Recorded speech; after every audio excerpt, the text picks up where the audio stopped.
पीले दांत वाली बहू। रंजना कभी ब्रश नहीं करती थी। उसे कितनी बार उसके माँ बाप ने डांटा, लेकिन उसका कोई असर उस पर होता ही नहीं था, जिस कारण से उसके दांत पीले पीले हो जाते हैं।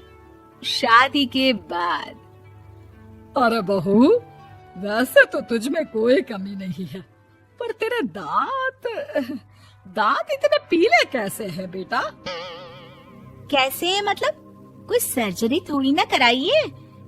वो तो क्या नाम, मैं ब्रश नहीं करती थी तो पीले हो गए। अब क्या करूं? आप कहें तो लाल करवा लूं या फिर काले? यार ये क्या है, क्यों माँ से लड़ रही हो? लड़ रही हूँ? अरे मैं लड़ रही हूँ या ये बोल रही है कि दांत पीले हैं, पीले। अरे तपस्या थोड़ी ना की है इन्हें पीले करने के लिए। बकायदा ब्रश नहीं किया है 20 साल तक, तब जाकर। छी, कैसी बात कर रही हो? ये उस वक्त तो पीले नहीं थे जब हम लोग तुम्हें देखने आए थे।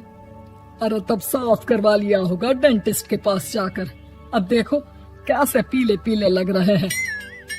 रंजना सास की तरफ गुस्से से देखती है।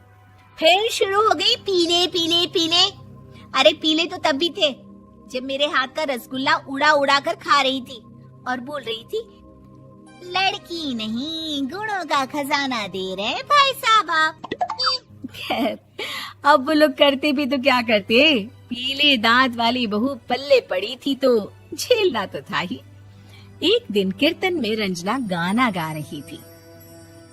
अरे कमला बहन, माँ का द्वार है, यहाँ तो सब शुद्ध होकर आते हैं, फिर अपनी बहू को ब्रश भी नहीं करवाती तुम। दूर से पीले पीले दांत भक्ति में बाधा उत्पन्न कर रहे हैं। अरे कोई 2 साल के बच्चे थोड़ी ना लेकर आई हूँ मैं बहू बनाकर। अच्छी खासी लड़की है, अरे कैसे करवाऊं ब्रश? ये तो उसे खुद करना चाहिए ना। अब माँ बाप तो इसके जैसे तैसे निपटा दिए, ये नहीं सोचा कि सास कैसे संभालेगी। सास बहू को लेकर घर आ जाती है, लेकिन सोच लेती है कि अब इसे लेकर कहीं नहीं जाएगी। अगले रोज बहू कहती है, अरे क्या हो गया, मंदिर नहीं जाना क्या? कीर्तन का वक्त हो रहा है। मेरी मधुर वाणी से कान्हा जी जागते हैं और सोते हैं। आप तो जानती है ना उनकी भक्ति में कितना मन लगता है मेरा। वो क्या है ना, तबीयत ठीक नहीं लग रही है मेरी, आराम करूंगी मैं। तबीयत ठीक नहीं लग रही? अभी तो मिथुन के गाने पर नाच रही थी आप, और अब बोल रही है कि तबीयत ठीक नहीं लग रही। अरे भक्ति में मन लगा लो सासू माँ, ऊपर जाना है, क्या मुंह दिखाओगी आप? हाँ? सास को बहू की बात पर गुस्सा आ जाता है। मैं क्या मुंह दिखाऊंगी, इसकी चिंता तो ना कर, समझी?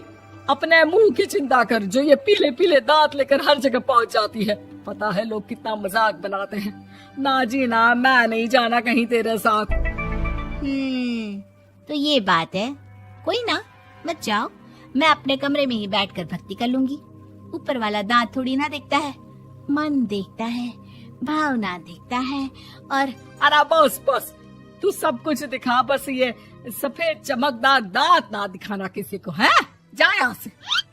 बहू को सास की बात का कोई फर्क नहीं पड़ता, वो तो जैसी थी वैसी ही रह जाती है। सुबह नहाकर किचन में खाना बनाना, फिर खाना खाना, कीर्तन भजन करना और सो जाना। एक दिन, माँ जी मैं सहेली के घर जा रही हूँ, शाम को लेट आऊंगी। हाँ हाँ तो जाना, मैंने कौन सा तेरी आरती करनी है घर पर बैठकर। रंजना सहेली के घर जाती है, जहाँ वो पार्टी में जाने की तैयारी कर रही होती है। अरे शिखा, कहाँ जाने की तैयारी कर रही है? मैं गलत वक्त पर आ गई क्या? अरे नहीं यार, उल्टा सही वक्त पर आई है। मैंने ये साड़ी और ज्वेलरी निकाली है यार, शाम को इनके ऑफिस की एक पार्टी में जाना है। बताना कैसा लग रहा है ये सब? नहीं यार, इस ड्रेस के साथ तो वो वाली ज्वेलरी अच्छी लगेगी। हाँ हाँ सही बोल रही है, मैंने ध्यान ही नहीं दिया। वैसे तो हमेशा से मस्त फैशन सेंस रखती है। तो बड़ा जाती होगी ना पति के साथ पार्टी में। रंजना कुछ नहीं बोलती, बस सोचती है कि यार काश ये बात सही हो जाती। पर मैं क्यों नहीं जाती पार्टी में? क्या इन लोगों की कोई पार्टी होती नहीं होगी? रंजना घर आती है और रात में पति से सवाल करती है, एक बात बताइए, आप मुझे किसी पार्टी में क्यों नहीं ले जाते? क्या आपकी यहाँ ऑफिस में पार्टी नहीं होती? पति बेचारा क्या कहता कि दांत पीले हैं तुम्हारे इसलिए। अरे कोई पार्टी होती नहीं हम लोगों के ऑफिस में, तो कहाँ से लेकर जाऊं? और मार्केट, मॉल, कहीं वीकेंड घूमना, कहीं तो। अरे यार सारे हफ्ते में एक छुट्टी मिलती है, तो सोचता हूँ कि आराम ही कर लूं। क्यों? रंजना मन मार के रह जाती है। पहले कभी सास के साथ मंदिर जाया करती थी, लेकिन वो भी सास ने ले जाना बंद कर दिया। घर बैठी बैठी रंजना बोर हो जाती है। तभी उसे आइडिया आता है और वो मायके जाने का सोचती है। सासू माँ, 2 दिनों के लिए मम्मी के घर जा रही हूँ। अच्छा ठीक है, आराम से जा। और हाँ, माँ से कुछ अच्छी आदत सीख कर आना कि कैसे शरीर के हर भाग की तरह दांतों की सफाई भी जरूरी होती है, समझी?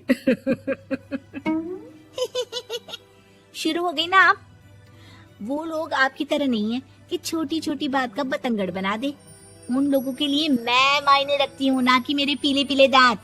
रंजना माँ को बिना बताए उन लोगों को सरप्राइज देती है, लेकिन जैसे ही वो दरवाजे पर पहुंचती है, अंदर देखती है कि घर वाले कहीं जा रहे होते हैं। अब माँ, काश रंजना दीदी के दांतों वाली प्रॉब्लम नहीं होती, तो वो भी हम लोगों के साथ चलती ना बुआ जी की बेटी की शादी में। हाँ बेटा, लेकिन अब उसे कौन समझाए कि उसको उसके पीले दांत नहीं दिखते, लेकिन उसके आसपास के लोगों को कितना एम्बैरेसिंग फील कराते हैं। मुझे तो कितनी बार उसके स्कूल की टीचर ने शिकायत की कि उसके साथ कोई लड़की बैठना भी नहीं चाहती, और ना ही कॉलेज में कोई उससे बात करना चाहता था।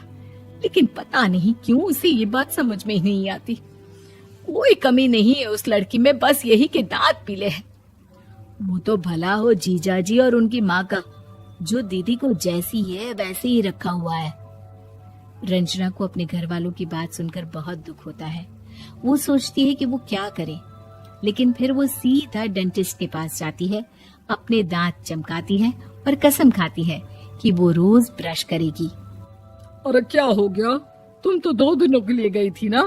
पर कोई ना, अच्छा है, चलो आ गई तो। रंजना सास के सामने आकर खड़ी हो जाती है और पूरी स्माइल करती है, उसके चमकदार दांतों को दिखाती हुई। हैं? चले मंदिर। माँ, मुझे माफ कर दीजिए, मैंने आप लोगों को बहुत एम्बैरेसिंग फील करवाया। मैं आज से रोज ब्रश करूंगी।